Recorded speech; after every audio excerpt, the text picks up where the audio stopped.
I was looking to get more speaking engagements, and I kept getting ghosted by some people. Even though I was getting good feedback on my speeches, like there would be some people I'd reach out to and I would just never hear back. And I could tell they didn't take me seriously. And one of my mentors said, in regards to public speaking, no one takes you seriously unless you have a book.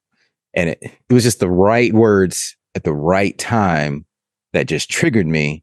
I was like, you know what? He's right. I'm going to get this book done now.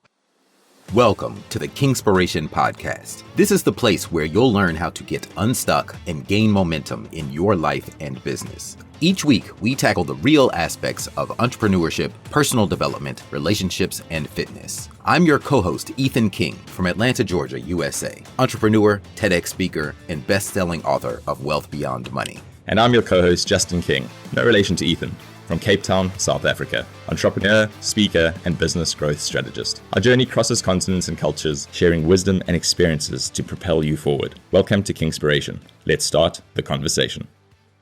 My new book coming out called ChatGPT to Double Your Business in 90 Days. And I am up against a big deadline here because I have sold copies of the book already before it was 100% finished. And, it's challenging, Justin, because AI moves so fast that at first I wasn't going to write a book about it. It was like, oh, this is silly. Why am I going to write a book about AI? By the time it hits the shelves, it'll be outdated. But so many people ask for one when I do speaking engagements. People want like a tangible thing. I was like, well, I'm not treating this like my last book, which Wealth Beyond Money is it's more timeless. But for ChatGPT to double your business in 90 days, it's a quick, like I got to get it out fast and update it frequently by putting out new editions of it. So it is challenging, but rewarding at the same time. It's exciting. The first thing that comes to mind is Duke Ellington's quote, I don't need time. What I need is a deadline. And you've nailed that because you've got a very hard deadline. Right. Based on the commitment that you've made. So that's amazing, first of all.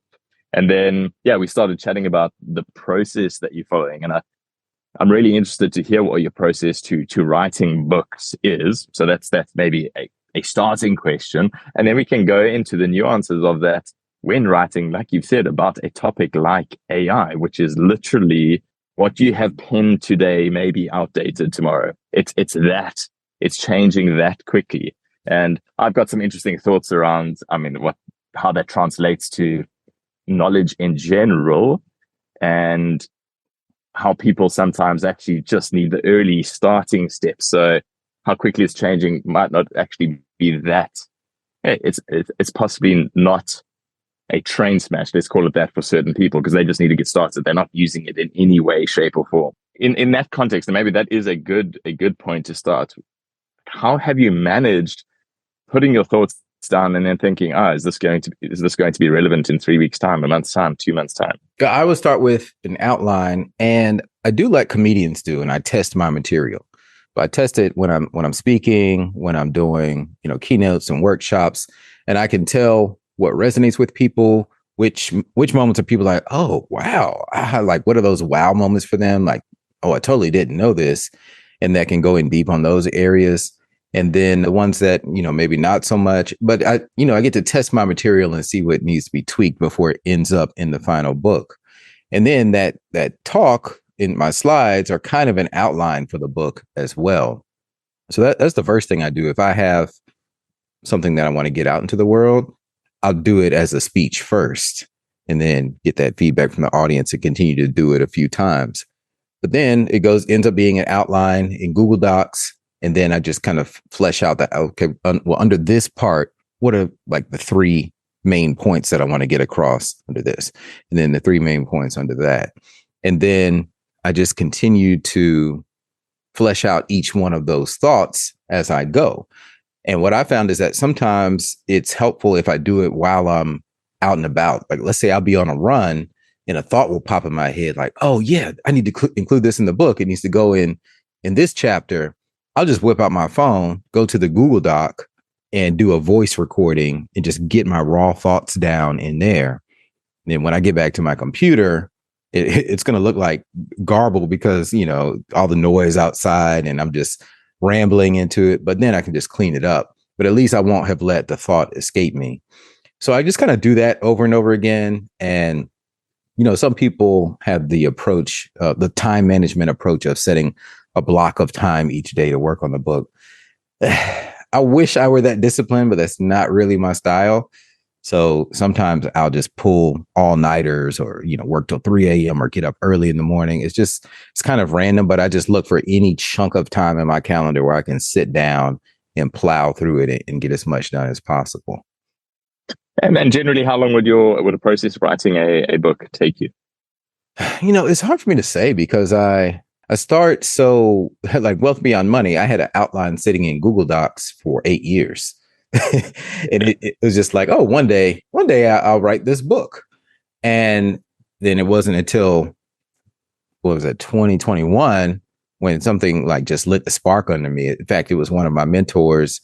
I was looking to get more speaking engagements, and I kept getting ghosted by some people. Even though I was getting good feedback on my speeches, like there would be some people I'd reach out to and I would just never hear back. And I could tell they didn't take me seriously.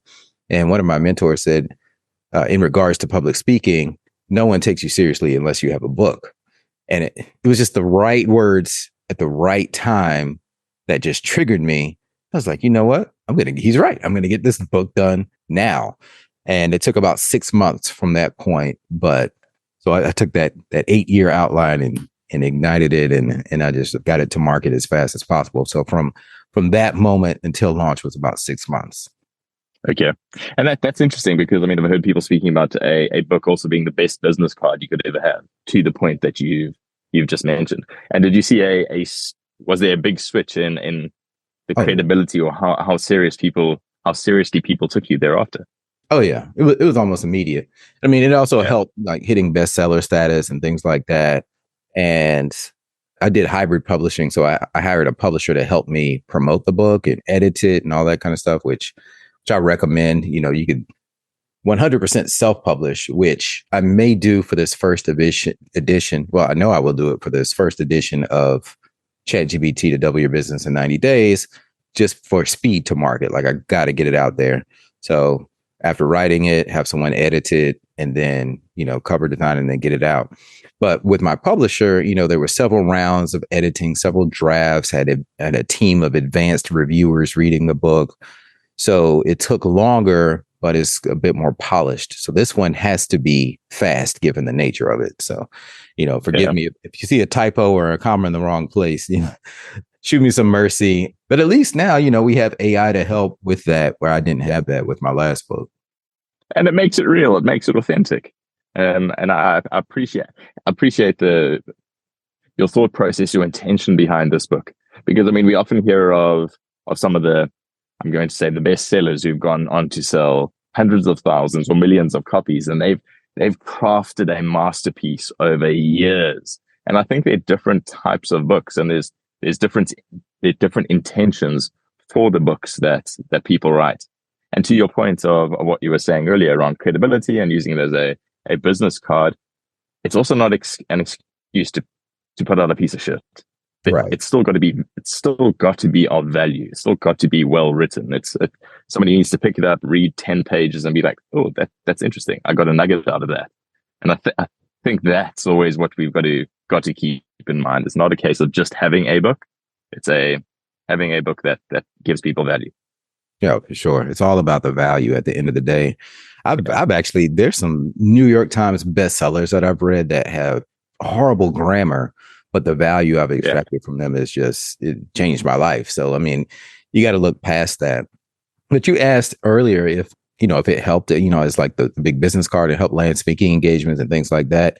It made a huge difference. Almost immediately, like practically overnight. And a lot of it has to do with what's surrounding the book. So like the media showing up on all these different podcasts, because I have a book to talk about, I have this, and a book forces you to organize your thoughts. And so I'm talking more on radio shows and podcasts, all of this media surrounding the launch. Well, that also leads to more speaking engagements. And then it's like a domino effect, because the book is what eventually led to my TED Talk. And then all of this stuff kind of boosted your credibility and your experience. And, one thing leads to another. That's a wrap for today's episode of Kingspiration. We hope this conversation sparked insights to ignite action in your life and business. We're on this journey together, sharing our challenges and successes to help all of us take the next step towards building momentum and ultimately reaching our goals. If you found value in today's episode, please share it with someone else who might benefit and leave us a 5-star review. And remember to hit subscribe so you don't miss out on our weekly conversations. Until next time, keep rolling, keep growing, and keep being inspired.